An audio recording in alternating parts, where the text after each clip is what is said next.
Uttar Pradesh bureau report SP Rana. आप देख रहे हैं न्यूज 7+ गंगा खबर। मथुरा से पूरे देश में चौथा स्तंभ पत्रकारों के ऊपर हो रहे हैं हमले। देश का चौथा स्तंभ पत्रकार को पूरे देश में भ्रष्ट लोग और क्रिमिनल लोग कमजोर करने की कर रहे हैं कोशिश। अब देखना ये होगा कि पुलिस प्रशासन इनके खिलाफ क्या कार्यवाही करता है। संशोधन हमलावरों पर नहीं हुई कार्यवाही तो सीएम योगी से मिलेंगे पत्रकार सुरेश उपमन्यु की हालत गंभीर। जिला अस्पताल पर दिन भर लगा रहा पत्रकारों का तांता। एसपी देहात ने भी जिला अस्पताल जाकर जाना पीड़ित पत्रकार का हाल। दोषियों के खिलाफ कठोर कार्यवाही का दिया आश्वासन। कार्यवाही न होने पर योगी से मिल सकते हैं पत्रकार। कप्तान ने मामले की जांच कोसी से हटाकर बरसाना थाना प्रभारी को सौंपी। थाना कोसीकला क्षेत्र में पत्रकार पर सट्टेबाजों द्वारा किए गए हमले को लेकर जिले भर के पत्रकारों ने जिला अस्पताल पहुंचकर पीड़ित पत्रकार का हाल जाना और जल्द दोषियों के खिलाफ कार्यवाही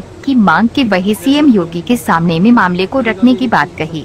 थाना कोसीकला क्षेत्र में कार्यरत पत्रकार सुरेश उपमन्यु पर शुक्रवार की शाम नामजद सट्टा माफियाओं द्वारा प्राणघातक हमला किया गया था। बुरी तरह से घायल हुए पत्रकार को मथुरा के जिला अस्पताल में भर्ती कराया गया। यहाँ जाँच में पाया कि पत्रकार के दोनों पैरों की 8 जगह से हड्डी टूटी, वही दोनों हाथ भी तोड़े गए हैं। इसके अलावा सिर में कई टांके आए हैं और गले व कान में भी गंभीर चोटें आई है। योगी राज में भी मथुरा में माफियाओं द्वारा लगातार पत्रकारों पर किए जा रहे हमले को लेकर के जनपद भर के पत्रकारों में रोष व्याप्त हो गया। रविवार को जनपद भर के पत्रकार मथुरा के जिला अस्पताल पहुंचे और घायल सुरेश उपमन्यु का हाल चाल जाना। दर्जनों की संख्या में एकत्रित हुए पत्रकारों ने अपनी आवाज बुलंद करते हुए कहा कि अगर पत्रकारों पर इसी तरह हमले होते रहेंगे तो पत्रकार कैसे निर्भीकता से करेंगे। इस बात को लेकर के सभी पत्रकारों ने मंथन किया और एक राय होकर निर्णय लिया है कि यदि रविवार के शाम तक दोषियों के खिलाफ कड़ी कार्यवाही और कोसीकला के लापरवाह थाना प्रभारी बबरहन गेट और कोकिलावन चौकी प्रभारी पर कार्यवाही नहीं हुई तो सोमवार को वृंदावन जाकर सीएम योगी से मथुरा पुलिस की शिकायत की जाएगी। एनयूजे के राष्ट्रीय उपाध्यक्ष कमलाकांत उपमन्यु ने कहा कि जल्द हमलावर गिरफ्तार कर जेल भेजे जाए और तत्काल थाना प्रभारी सहित दोनों दरोगाओं पर कार्यवाही की जाए, वरना मामला सीएम योगी जी तक ले जाएंगे। बाइट उपमन्यु। इधर मामले की गंभीरता को देखते हुए एसपी आरआई ग्रामीण श्रीश चंद ने भी जिला अस्पताल जाकर सुरेश उपमन्यु का हाल जाना और उन्हें न्याय का भरोसा दिलाया। एसपी ग्रामीण श्रीश चंद ने जानकारी देते हुए बताया कि दोषियों और लापरवाह पुलिस अधिकारी के खिलाफ जल्द कार्यवाही होगी। बाइट जेएनयू अध्यक्ष नरेंद्र भारद्वाज ने पत्रकारों के साथ की गई मारपीट का विरोध करते हुए कड़ी निंदा की। उन्हें चेतावनी देते हुए कहा कि अगर न्याय नहीं मिलेगा तो पत्रकार सड़क से लेकर लखनऊ तक आंदोलन करेंगे।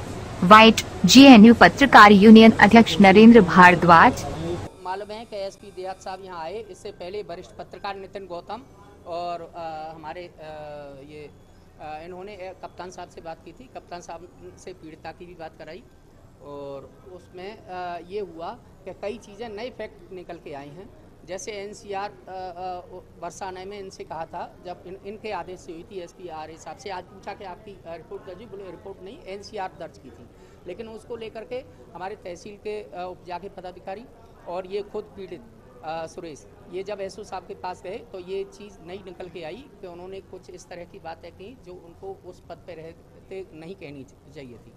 उनका ऐसे इन्वॉल्वमेंट है जैसे वो काम पुलिस द्वारा संरक्षित होकर के हो रहे हो, अवैध काम।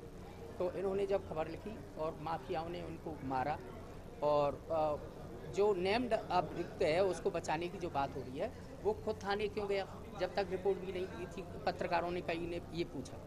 दूसरी बात, जब वो कोई चौकी इंचार्ज कह रहा है मैं उसे घर से लेके आया था, कोई कह रहा है कि हमने कोई अरेस्ट नहीं किया, किसी अधिकारी कह रहा है कि हमने 3 अरेस्ट कर लिए, 1 अरेस्ट कर लिया। तो कुछ घालमेल था, कुछ कन्फ्यूजन था। आज कप्तान साहब ने उन्हें एसपी आरआई साहब को यहाँ भेजा है।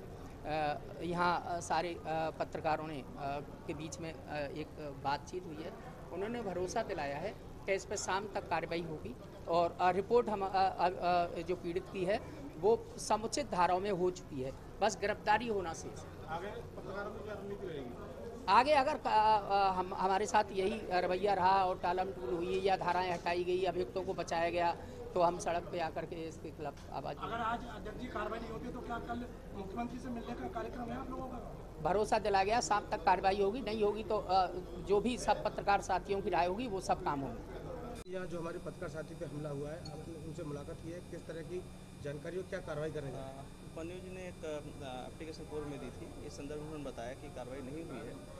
इस बारे में जांच की जा रही है और जो भी दोषी होगा उसके खिलाफ जांच करते हुए कठोर विधिक कार्रवाई की जाएगी। सर, जिस तरह से एक आरोपी को पुलिस उठा के लाई थी, उसके बाद उसे 10-12 घंटे बाद छोड़ दिया, और इसमें जो वहाँ के स्थानीय थाना इंचार्ज हैं, चौकी इंचार्ज हैं, उनकी भी कुछ सहभागिता जारी, उस पर क्या करना? इस संदर्भ में उन्होंने कुछ फैक्ट्स दिए हैं और लोगों से बातचीत करके सभी तथ्यों को संकलित करते हुए जो भी विधिक कार्रवाई हुई उनके खिलाफ भी सुनिश्चित की जाएगी। सर, सुरेश को उन्हीं जो सटोरियों के खिलाफ खबर लगाई, उन्होंने धमकी दी, उसकी 19 को तहरीर दी गई 19 मई को, लेकिन कोई कार्रवाई नहीं, और उसके बाद ये घटना हुई है। उस संदर्भ में जो भी लापरवाही है उस बारे में भी कठोर कार्रवाई की जाएगी। जिसकी भी सहभागिता रही है, जिसकी भी नियम के अनुसार कार्य करने में जो अक्षमता रही है, उसमें कार्रवाई की जाएगी। तो पीड़ित और पत्रकारों का कहना है कि खुद एसओ कोसी कह रहे हैं कि आपने हमारा सटोरिया का धंधा बंद करा दिया है। इस बारे में जांच करके उनके खिलाफ भी अगर जो भी फैक्ट्स आएंगे उसके अनुसार कार्रवाई